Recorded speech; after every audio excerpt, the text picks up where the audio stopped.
You know, it's crazy. I'm in this very modern city, this very forward-looking country with all of its neon and its insanely fast Wi-Fi. There's almost no crime to speak of. The people are unfailingly kind and polite.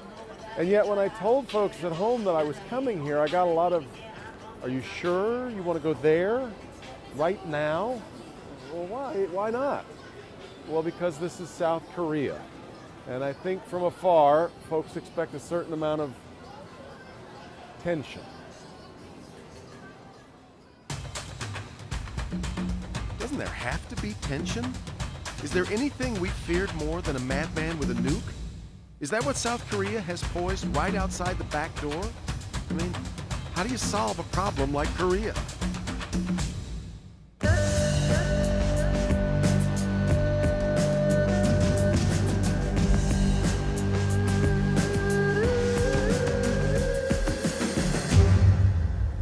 When you're in Seoul, you're all of about 40 miles from likely the most heavily armed border in the world. Seoul is all sparkle and the magic of a lot of ones and zeros, and there sits North Korea with its 25 million people, many of whom we assume are starving for food, for information, for dignity. So it has to be tense here, but I'm not sure what I'm supposed to be looking for. Tracers across the sky? Looks of stark terror on the faces of passers-by? Maybe streets emptying as people race home to be with their loved ones? Nah, I didn't see any of that. I'm sure you've noticed on the streets of Korea that you didn't really see one scared person. It's amazing. It is amazing. Jian Chun is back in her native South Korea after living for 16 years in Detroit. She and her husband Suwon invited us to a lovely dinner her parents wanted to cook for us.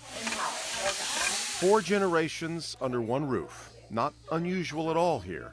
And they're clearly too busy just being a normal, loving family to spend a lot of time worrying about nuclear annihilation. Yes, you guys might feel that we're all oblivious. And in a way, maybe we are. But I think we've been carrying this luggage or this worry for more than 60 years now. So it's become a part of our lives. And you know, what are you going to do, right? So when things happen like like another missile test, that just doesn't seem to register here as meaning anything? Missile tests, not so much, because there have been hundreds. Yeah. I would imagine hundreds of one. Ji Ho-yu is a reporter for the Yonhap News Agency. He's been on the Olympic beat for several years now. While he's been thinking about the venue preparation and the prospects for the South Korean short track speed skating team, he says one of the goals of the Games has to be to tell the world to calm down. Just to get rid of the perception that this is a dangerous place to travel to. You don't walk around all day checking the sky for missile smoke. I don't. I can't speak for everyone, but I don't.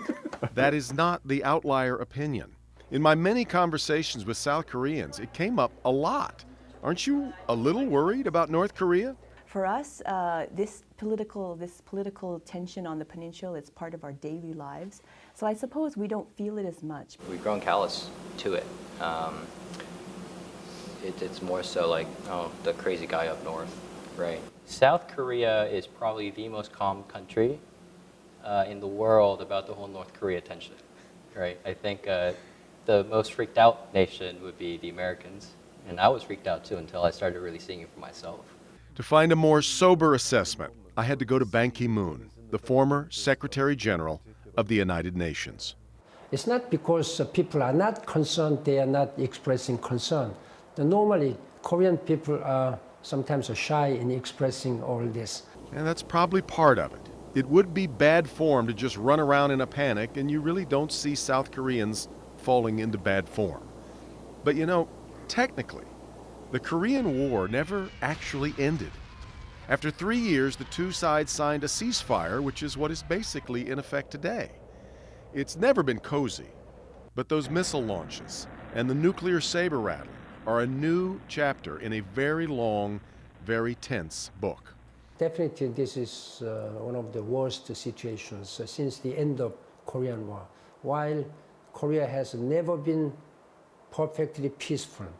But this is really a difficult timing. Even during the height of Cold War, United States and Soviet Union and other nuclear power states, no nuclear power state has ever declared that they would use nuclear weapons unless they are attacked by nuclear weapons. It's only North Korea, they have been publicly saying that they will strike the heart of the United States with the nuclear weapons. So this is very threatening, very alarming. Threatening, alarming, two words the International Olympic Committee tries to avoid in all of its brochures.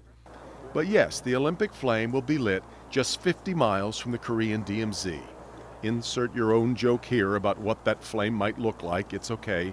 South Koreans have heard all of the dark jokes. But with talks between the two Koreas leading to the participation of North Korea in the Games, well, maybe the Olympics are laying claim to their long-held ideal of 2 weeks of competition away from the issues and bitterness that often divide our world. Maybe. That's the Korean aim, and that's why these are being called the Peace Games.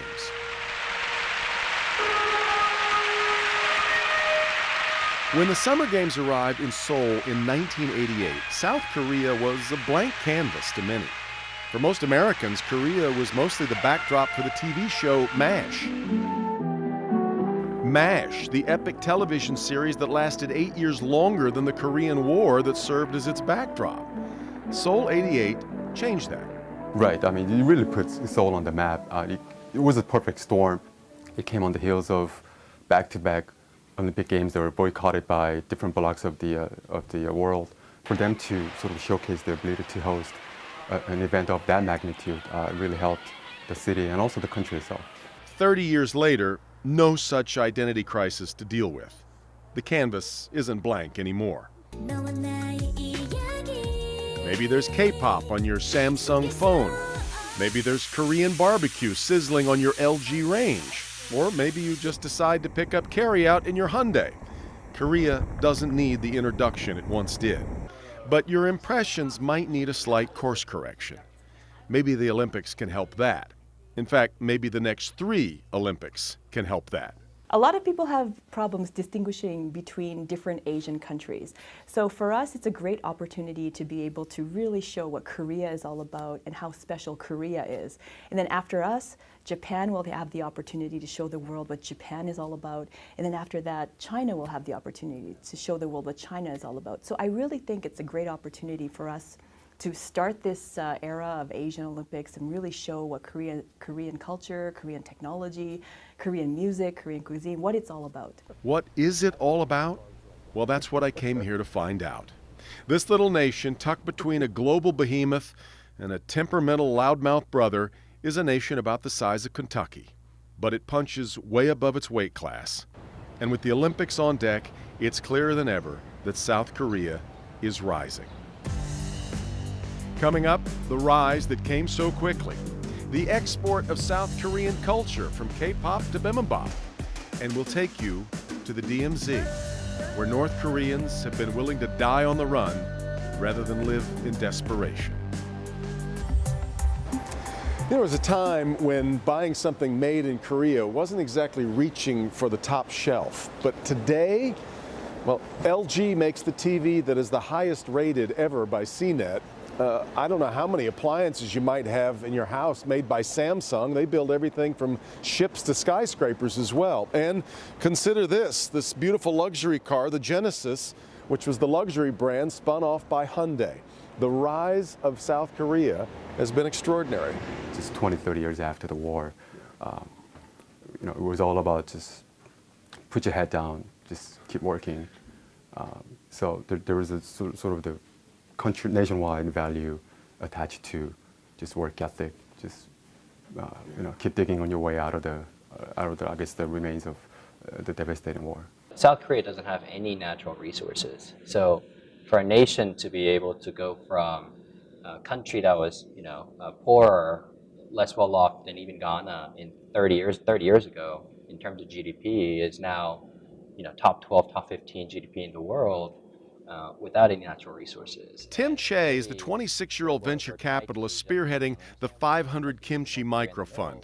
He's part of why the New York Times sees Seoul as a rival to Silicon Valley. And Che has brought an American-style view to Korea's growing startup culture. His offices on Seoul's Google campus have all the earmarks of cool success, but mingled with the Korean ethic. Note the work hard, stay humble on the wall. Korea really symbolizes what tremendously sort of human thought capabilities and intelligence and will and effort could lead and change a country to be in a very short time, in just one generation. We are entering what some call the fourth industrial revolution. If the first was steam and water, and the second was powered by electricity, and the third was electronic, then this fourth is digital, and one in which the lines between the real and virtual worlds get pretty blurry. And South Korean President Moon Jae-in is dialed in, wanting his nation to be true fourth revolutionaries, to lead the way in digital innovation and artificial intelligence. And to understand the Korean obsession with AI, you have to go back about 2 years to a televised spectacle in Korea, a showdown over the ancient Chinese game of Go. Please start the game. The nation was dialed in, watching the challenge between man and a computer called AlphaGo.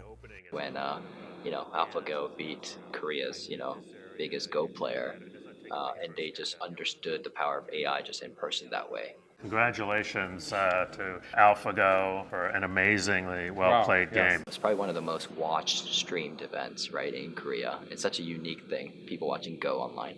Go is an extremely intricate game, but it relies as much on intuition as calculation, and that a computer could learn to intuit as a human does kind of rocked the Korean world. And it seemed to again ignite the Korean imagination.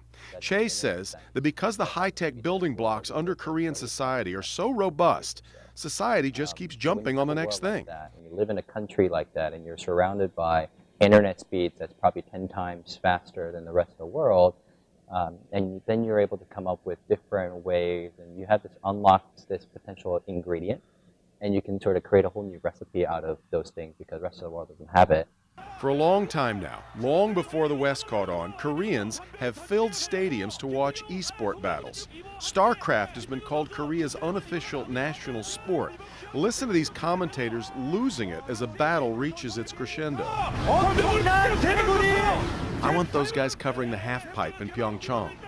But as they have for so long, South Koreans embrace technology and innovation with gusto. I'll admit to a little tech envy. It seemed like everyone in Seoul has a cooler phone than I do. All to connect to a very accessible and fast pipeline. Wi-Fi that is not just speedy, but abundant. Best connected place in the world. You could just literally walk down the street, you get free Wi-Fi connection. You can go to the subway, high-speed train, you get a Wi-Fi connection anywhere.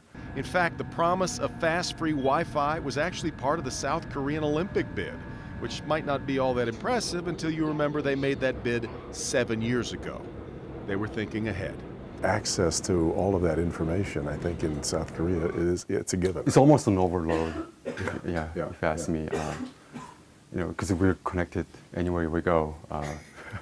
That's good and bad, right? It's almost a shackle sometimes. In the smartphone world, Apple seems to get the attention, but Samsung cashes the checks. In 2016, Samsung shipped more than 300 million phones, beating Apple by, gulp, 100 million phones. Interesting note, though, if you've ever found yourself trying to decide between a Samsung and an Apple phone, just know that Apple phones run on chips made by Samsung. So even when they lose, Samsung wins, which is, pretty good as business models go. Weird thing about Seoul, though, for all of its forward thinking, there's no Google Maps here. You can thank North Korea for that. South Korea sees the precision mapping as a security risk. They've also struggled with Uber. The government isn't wild about private vehicles being used for commercial purposes, though you can get Uber Black here. But the stumbles may have to do with the pace of change. Ban Ki-moon sees mostly the upside of this gush of technology. With all this rapid economic development and the transformative development of technology, particularly in the area of information and communication, the needs and aspirations of people have been very much diversified. But on the other hand, In the course of this, unfortunately, we are now experiencing some bipolarization of our society between the rich and the poor, between the management and the labor, between the young and the old generation. And there is increasing disparity of incomes. sound like anyone you know?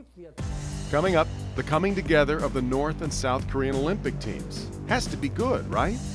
Well, no, not to everyone. And as we arrive in the Olympic city of Pyeongchang, it takes us closer to our checkpoint along the world's most famous border. It's just like every other Olympics, the building and the construction's going to go right up until the games begin. But it's interesting, 4 years ago I was in Sochi, Russia, and all anybody could talk about was the $55 billion that had been spent to make them the most expensive Olympics ever. 2 years ago in Rio, there was a fair amount of anger there. No one was sure that it was wise to spend all that money on an Olympics in a country that's so poverty-stricken. But here in South Korea, hardly a peep about the money that's been spent. Now, is that just good Korean manners, or has South Korea just figured something out? So for Koreans in general, we're really excited that this is all happening after 30 years. It's really a great honor to have the Games back in Korea. That's a big part of it. This is not Korea's first go-round. Those 88 games put Korea on the map. And unlike the sad condition of venues in places like Athens or even more recently Rio, Seoul put on a clinic on how to create a lasting legacy. All of those venues are being used today. Even the villages, the apartments that are used as villages, they are now very prestigious apartments. So of course, this isn't Seoul, this is Pyeongchang. It's a little bit different, but we're still hoping that the legacy of the Winter Games still continues. But even with the example of Seoul, there are worries. The layout and the demands of the games are very different today. People are more worried about the Winter Olympics than excited, to be honest. There have been a lot of news articles lately saying, what are we going to do with all these facilities? And while they had to deal with an unruly North Korea back in '88, it wasn't quite like this. Whether you consider it just bluster or truly threatening, all of that talk from Kim Jong-un last year hardly seemed like a preamble to a nice Olympic embrace between the two Koreas. But just weeks before the Games, something extraordinary happened. The two sides actually sat down to talk to each other at Panmunjom, a village that actually sits inside the DMZ. That location is noteworthy because, for one thing, it's the only place where North and South Koreans stand face to face, though they are soldiers. And just 2 months before those talks, in that same place, this happened. His name is Oh Chung-song. The North Korean soldier got in a jeep and made a mad, some would argue suicidal, dash for freedom. But after the jeep landed in a ditch, he had to run for it, and that meant a storm of gunfire from his fellow soldiers. I tend to imagine they were both wishing him luck and yet panicked that they would be held responsible for his escape. They fired at least 40 rounds at him, and 5 times the bullets struck their target. It does seem like there is an intense fascination with this North Korean soldier who made it across the DMZ. It feels like everybody's been sort of watching that very closely and feels it's very compelling, isn't it? It's a compelling story. I don't believe I've seen anything like that before. We consider ourselves a freedom-loving people, but very few of us have ever had to crawl for it. Collapsing in a pile of leaves just across the South Korean border, Oh lost more than half of the blood in his body. South Korean soldiers got to him and delivered him to a hospital, and that's where Dr. Lee Kuk-jong was waiting. He saved the soldier's life and then launched a new kind of K-drama as the nation was transfixed by the daily progress reports on the recovering soldier. He had a dream that he was kidnapped to North Korea again, so that's why I'd like to let him know that you are in South Korea now and you are very, very safe. We've had a lot of, obviously, defectors come over across the border, but for an active serviceman over in North to actually run across the very tense DMZ area and take shots, pretty much risk his life to come over here. Yes, it's been a really compelling story. And against that compelling life or death drama, seeing the two sides sitting across from each other and putting together a joint Olympic team was all the more startling. And it means Pyeongchang, as cold as it is, will try to serve as the heating pad that might allow Korean tensions to thaw. But the meshing of the North and South Korean teams has not so far been the kumbaya moment you might have expected. Moving North Koreans onto the women's hockey team seemed to many unfair to the South Korean players who'd made the team. And it didn't help when the South Korean Prime Minister suggested, well, we weren't in contention for a medal anyway. Whoops. The games are tucked into the northeast corner of the country, unfamiliar surroundings for many Koreans, much less the travelers coming from abroad. The ice venues are in Gangneung, Pyeongchang's neighbor. This is Choi Sung-il, the town's director general. Company's coming, and he and the town are ready to work it.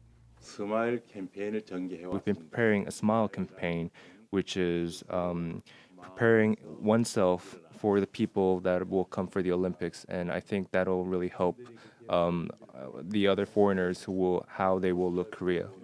It's true that the world knows about Korea and about Seoul as well, but not a lot of people know about Gangneung, so that's our main objective, to promote Gangneung as a city to the world, and for the Olympics, but after the Olympics as well, so that tourists come to Gangneung after the Games.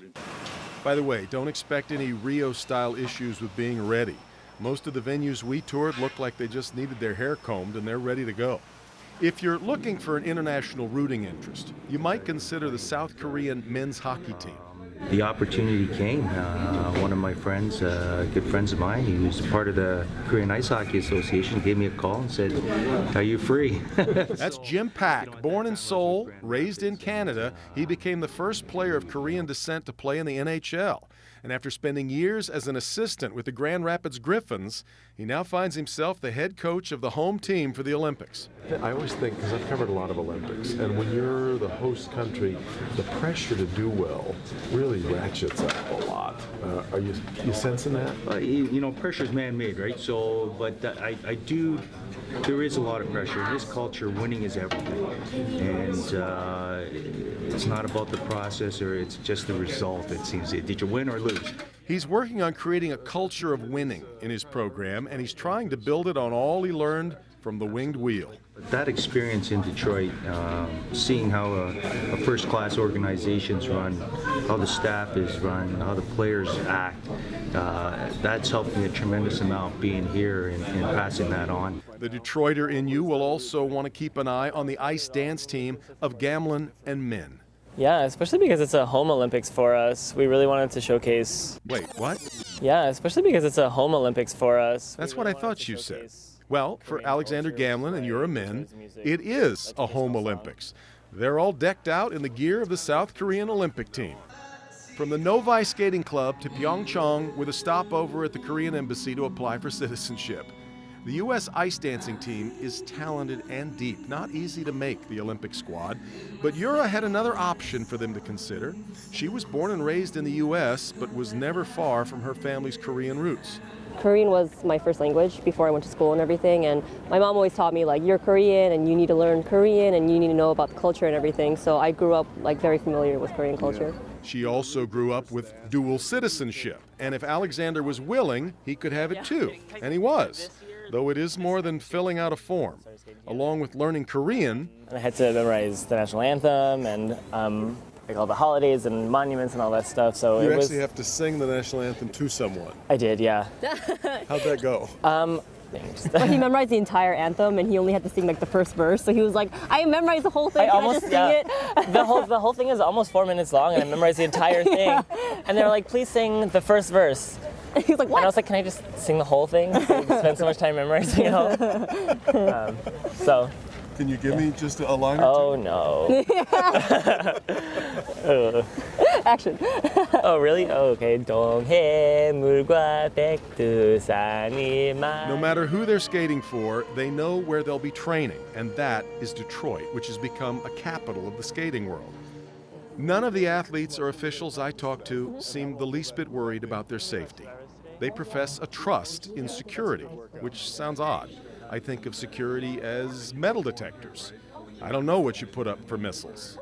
But then again, I get phone calls almost every day from my family in Canada and family in the States. They said, "Are you okay? Are you okay?" Yeah, nothing's wrong here. To me, I hear all the natural disasters going on in the rest of the world and things, the news going on there. It seems like this is a pretty safe place. it's a cool place too. Funky, stylish, and oh so tasty. We'll dig into whatever you call that when we return from South Korea.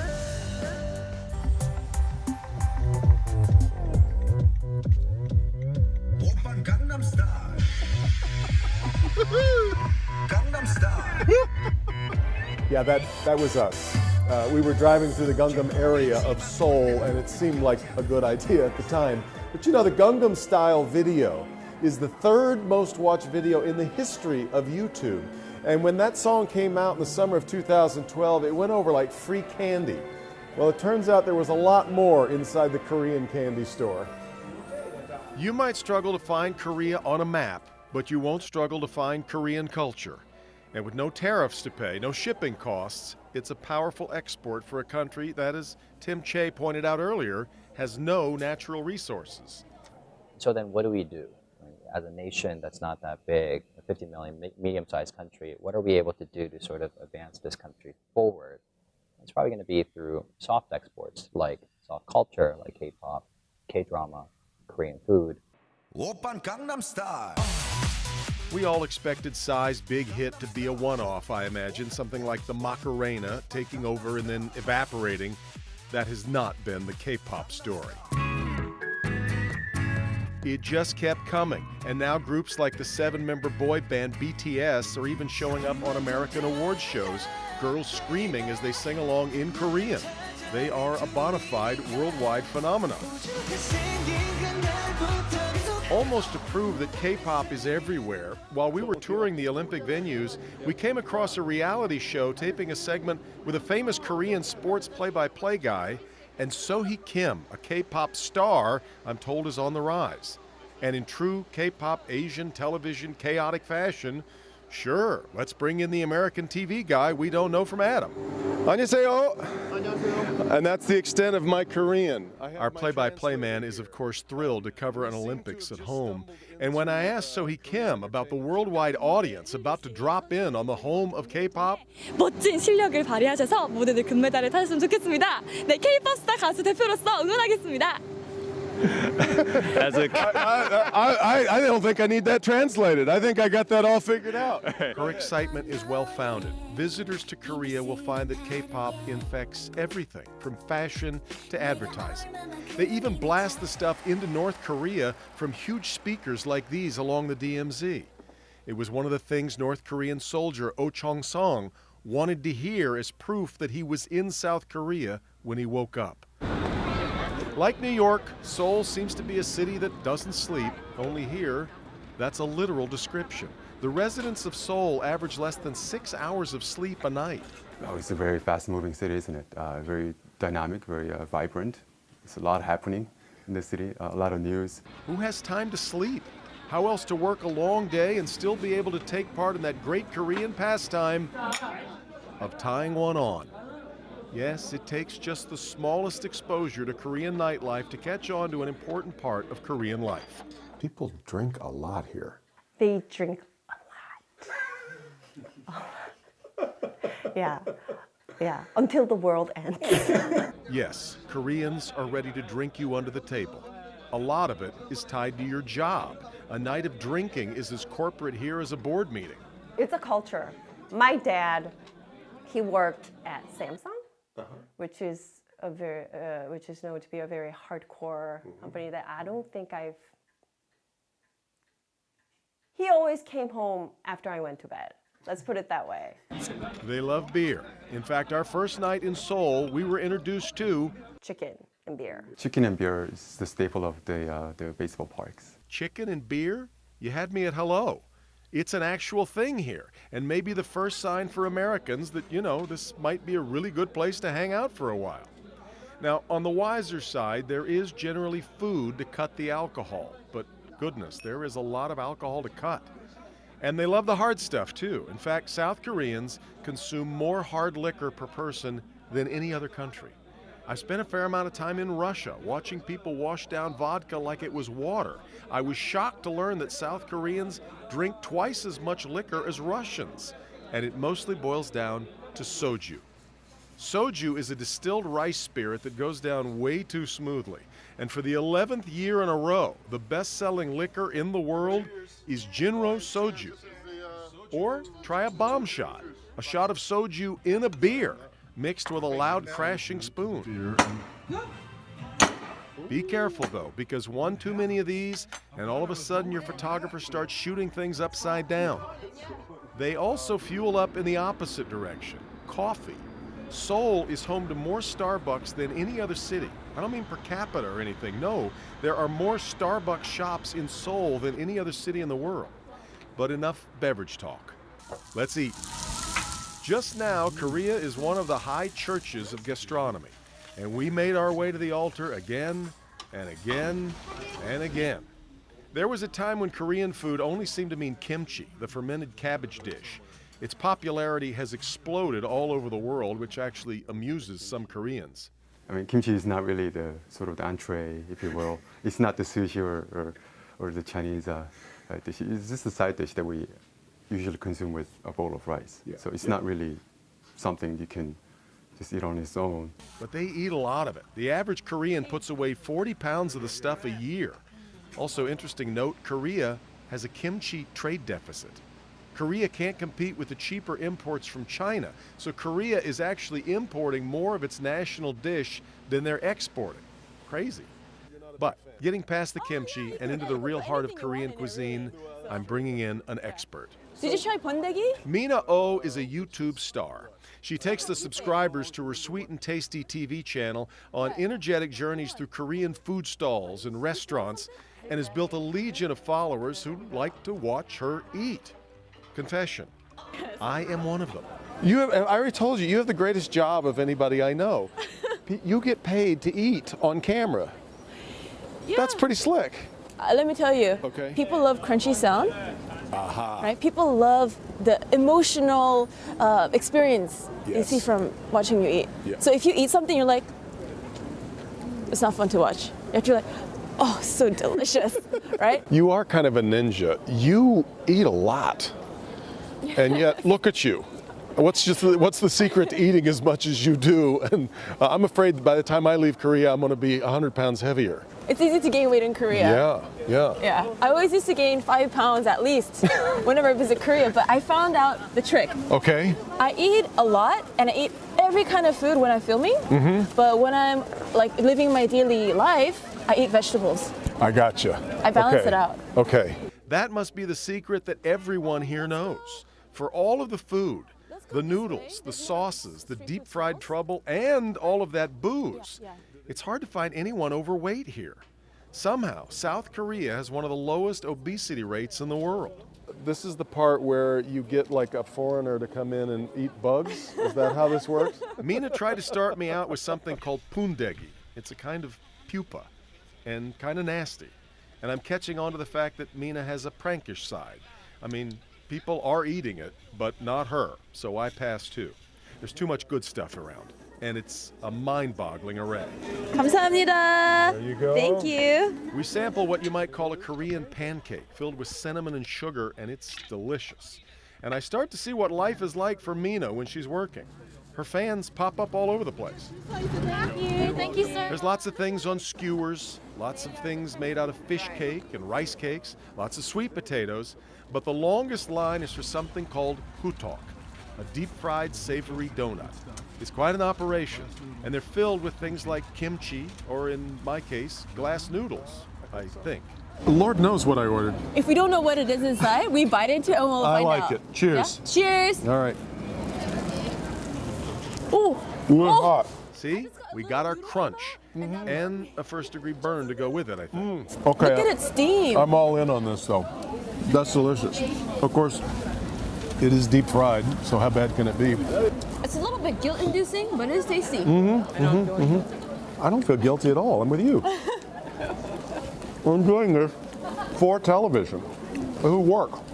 which means, thanks to Mina Oh, today I'm getting paid to eat. Is this a great job or what? When we come back, we'll go under a different kind of knife as Korea Rising continues. United. You know, traffic in Seoul can be rough. It's a very crowded place, but the people here are so mannered and polite. Drivers have even developed a sort of Morse code. If all of a sudden you see someone's hazard lights blinking for a little while, it means they're saying thank you. Perhaps you let them into the flow of traffic. It's a little different than the sign language we use on our roads back home. But it does leave you wondering, can it all be that good? Have they got it all right? Yep, pretty neat and tidy. One of the lowest crime rates in the modern world. Not much drug use. The food is great. The people are nice. The streets are clean. We didn't see one panhandler on our visit. Is this some kind of Hollywood set? Is this like an Asian Pleasantville? Just consider for a moment the way they solve their parking problems here. Space is at a premium in the city of Seoul, South Korea, but this takes premium to a whole different level. We're in a parking garage underneath our hotel. As you can see, the cars that are parked along here have been completely blocked in by the cars that they've squeezed in here. However, the workaround for this problem is that none of these people have been allowed to put their car in park. All of these cars have been parked and walked away with the gear in neutral so that when that car needs to get out, you just give this one a shove. As they've just done with this car here behind us, they just pushed a couple of cars out of the way so that he can move on. That's a new one. Don't lean against the car. Yeah, pro tip, in Korea, don't lean against the cars in the parking garage. It was funny. I tended to stump Koreans when I asked them to describe the country's biggest social problem. Problems.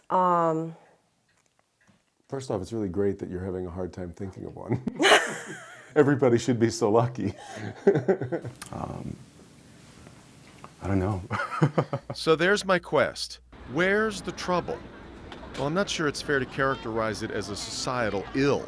But after a few days in Seoul, a few glances at billboards, a few drives through the city, you find yourself wondering... Yes, you see a lot of people that seem very obvious that they've got some work done. What is with all the plastic surgery? Welcome to the plastic surgery capital of the world. It seems everywhere. Now, it helps that it's extremely affordable. I talked with a woman who had the bags removed from beneath her eyes for $250. In fact, if I got a deal for you, feel like traveling for your procedure, you could do the combo. A little plastic surgery on day one, and then trips to Seoul's many beautiful shopping malls while you recover. It's an industry now. Yeah. It's an industry. You can get, you mentioned tour package. We get people from China, maybe Japan. They have the whole like a plastic surgery tour. Yeah. And you know, when you walk around, like go to the shopping mall, you'll see some Chinese ladies still have the Band-Aids. Oh, you've seen them already? Oh, yeah, okay.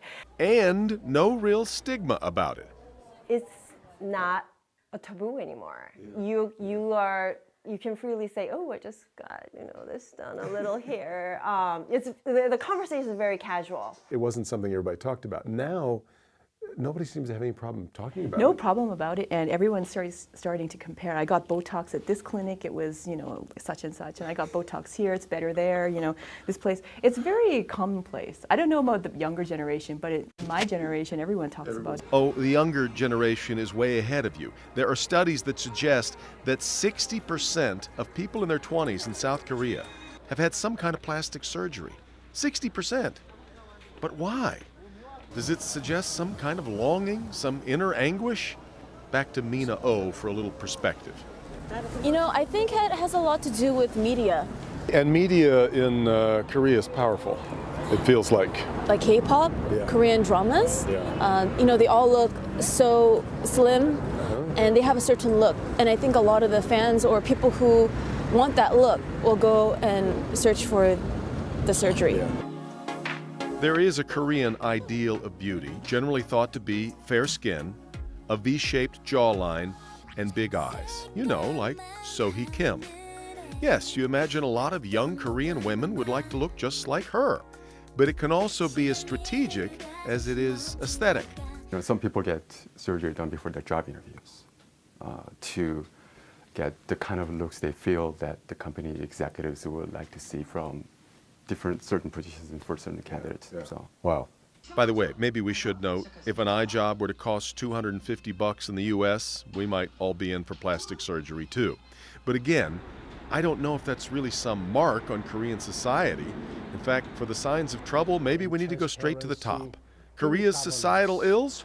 We see some, again, corruptive practices, both in government and business societies. Well, yes, oddly enough, in this mannered, rules-happy place, some in the upper strata have not been following the rules. Just about a year ago, South Korea's first ever woman president, Park Geun-hye, was impeached. It was the culmination of a scandal over her handling of state secrets. And that dust cloud led to the billionaire head of the Samsung Group, Jae-won Lee, sentenced to prison for bribery. This in a nation where if you try to leave a tip on a restaurant table, they'll run after you to tell you you left some money behind. One of the reasons everyone gets along here may be due, at least in part, to the nation's homogeneity. And yet many, like Tim Che, see that as Korea's Achilles heel.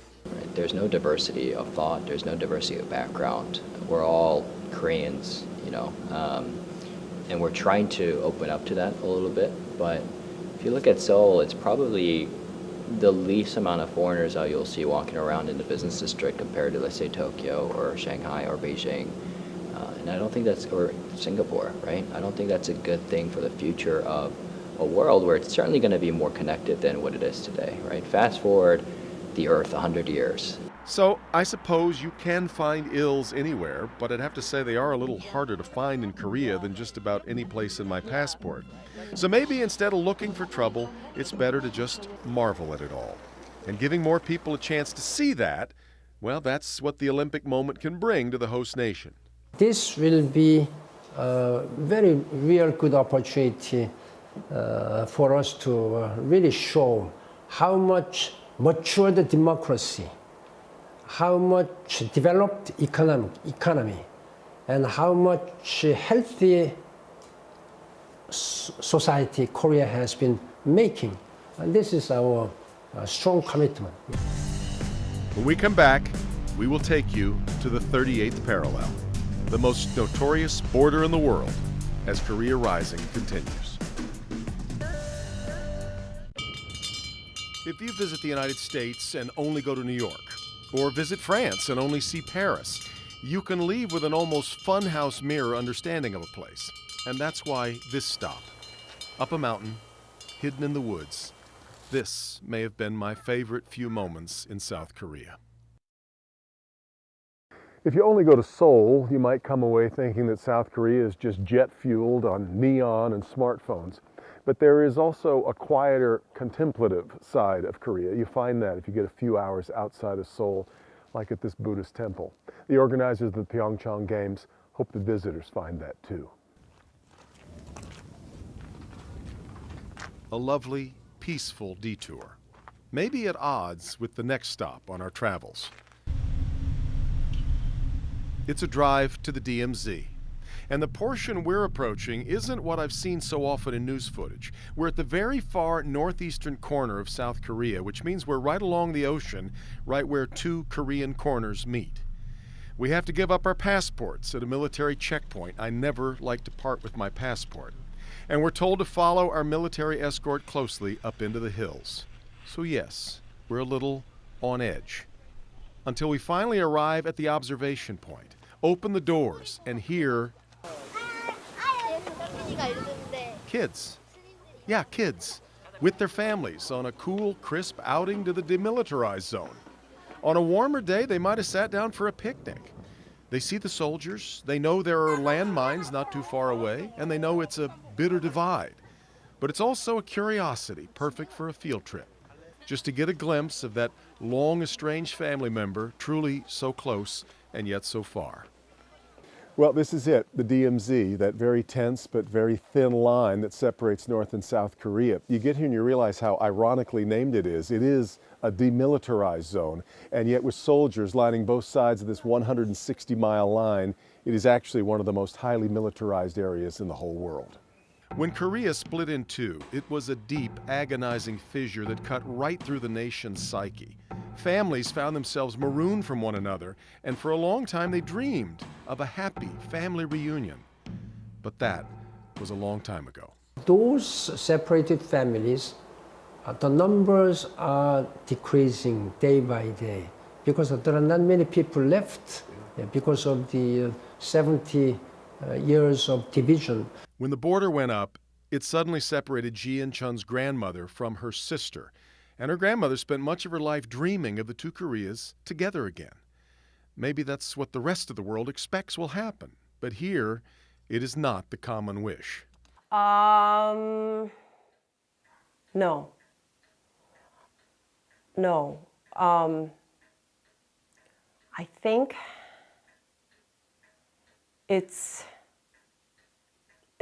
they're just too different.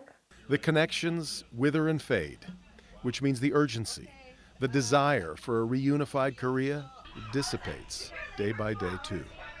There's a sadness in the way Ji In talks about it, but you know she's speaking for many who fear reunification would basically mean caring for 25 million refugees. And even that thought ignores the current reality. I think many people fear that Kim Jong-un believes that the only way to keep his country is to become a nuclear power, that that's the only real threat or power that he would have, or sway or influence that he would have over the rest of the world. Political scientists say that nuclear weapons is called mutually assured destruction. Abbreviation is MAD, M-A-D. So it's for MAD to use nuclear weapons. If any country uses nuclear weapons, it's a mutually assured destruction. So what's the use of keeping these nuclear weapons for a country like North Korea? As a former foreign minister and the former head of the United Nations, Ban Ki-moon has always believed the only way forward for the two Koreas is through peace, rather than war or division. But even he finds it harder to see just now. Now, considering the current level of tension, it may be a little bit premature, almost impossible to expect that kind of situation may occur, but we should never give up our hope. And in the meantime, South Koreans adopt that well-worn British mantra from World War II. They keep calm and carry on. And you'd have to say, they carry on quite impressively. Everything seems to work so well. Everything moves along pretty smoothly. Maybe you can't blame South Koreans if they don't want to think that much about something that could mess it all up, even though it's only about an hour's drive north of here. You know, there's an old Korean proverb, if you speak of the tiger, it will come. So maybe you just don't. I don't know, maybe they're right. Something smells good. Let's eat.